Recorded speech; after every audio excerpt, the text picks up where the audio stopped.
Are you prepping for Valentine's Day? Yeah, tomorrow's the big day. What do you have planned with your significant other? Let's talk about some relationship issues. A very common relationship issue. I have it on good authority. Have you ever struggled to talk about finances with your partner? You're not alone. Turns out many couples struggle to discuss money, often avoiding the topic out of fear of conflict. But the importance of sharing financial goals, vital for every relationship. Let's talk a little bit more with one of our favorites around here. Dr. Laurie Betito joins us, clinical psychologist and co-host of the podcast Passion with Dr. Laurie and Jon Pole. Hi, Dr. Betito. Hi, Dr. Laurie. Welcome back. Hi, thanks, Elias. Thanks for having me on. Okay, so let me ask you, in your practice, how often is money what's being discussed between couples? So interestingly, money and sexuality are the two most difficult topics probably to discuss openly and clearly and without discomfort. Exactly what you said, for fear of conflict, differences, triggering the other person, etc. But it is just as sexuality is. It is something that is key to building trust in a relationship, to be able to talk about one's thoughts and concerns and financial situation. Transparency is really important in terms of, especially when you're in you're starting a serious relationship. You don't want to hide debts. You don't want to hide how much you make, your income, whatever financial stresses you have. Those are things that are key to building trust. And as we all know, trust is the cornerstone of building a healthy relationships. But money conversations can be quite emotionally charged, as you well said. So it is really important that we are able to communicate about money, just like we communicate about other things. So when should those discussions start? I'm never going to forget. This is years and years and years and years ago. I went on a first date, and I was literally asked, so how much property do you own?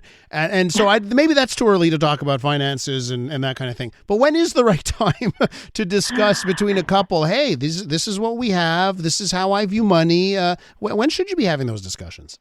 Well, there's a lot of things you can glean from your interactions with your partner in terms of how they value money, right? Just even in the dating stages, are they, do they want to split the check down the middle to the penny? That might tell you something about how they view money.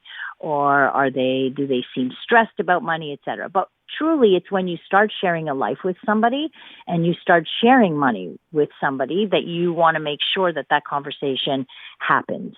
Right? You want to know, if I'm getting involved with somebody, do they have a ton of debt? Is that because you end up kind of taking on that debt in a way when you start sharing a life with somebody, because you can't reach your objectives. If you have a particular objective for yourself financially and it differs from your partner, or you can't get to that objective because they have years and years of loans to pay back, for example, that's going to affect you. So once it starts to have implications for the other person as well, it's time to talk about it. Usually when something is getting serious or you're thinking about long term.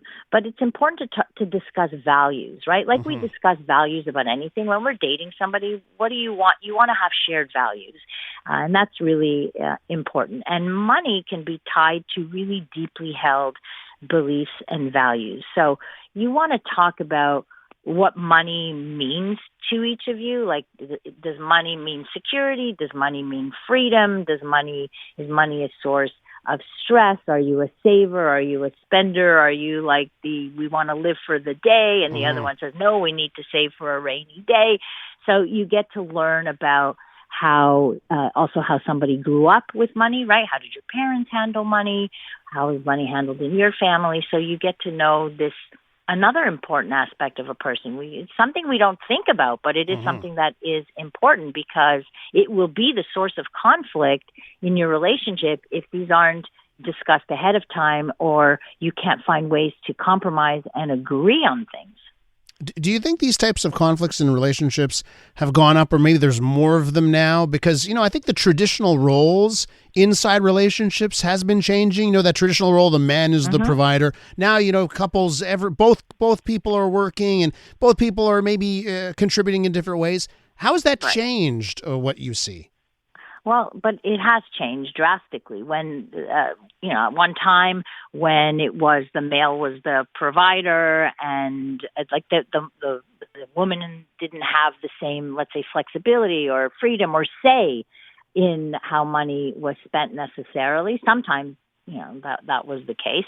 Today, when you have two incomes needed to build a family and to move forward, obviously it requires collaboration, teamwork, etc. So that's the most crucial piece, is the collaborative part. And you need to really be able to discuss clearly and have these conversations on a regular basis, so that you don't get into situations of conflict, etc. Dr. Laurie, you're going to enjoy your Valentine's Day, I imagine. Do you enjoy it? Is it a special day for someone like you, or are you someone who's like, No. Oh, it's commercial? It's too commercial, but we found something my husband and I will both enjoy, and that's a pickleball evening of Valentine's. So we're happy. Oh, that's hot. That is hot. Valentine's Day pickleball. Dr. Laurie, it's always a pleasure talking to you. Thanks so much. You too, Elias. Take care. And as I've gotten notes from our listeners about how much they miss Dr. Laurie on air, don't forget you can catch her podcast. She's co-host of Passion with Dr. Laurie and Jon Pole.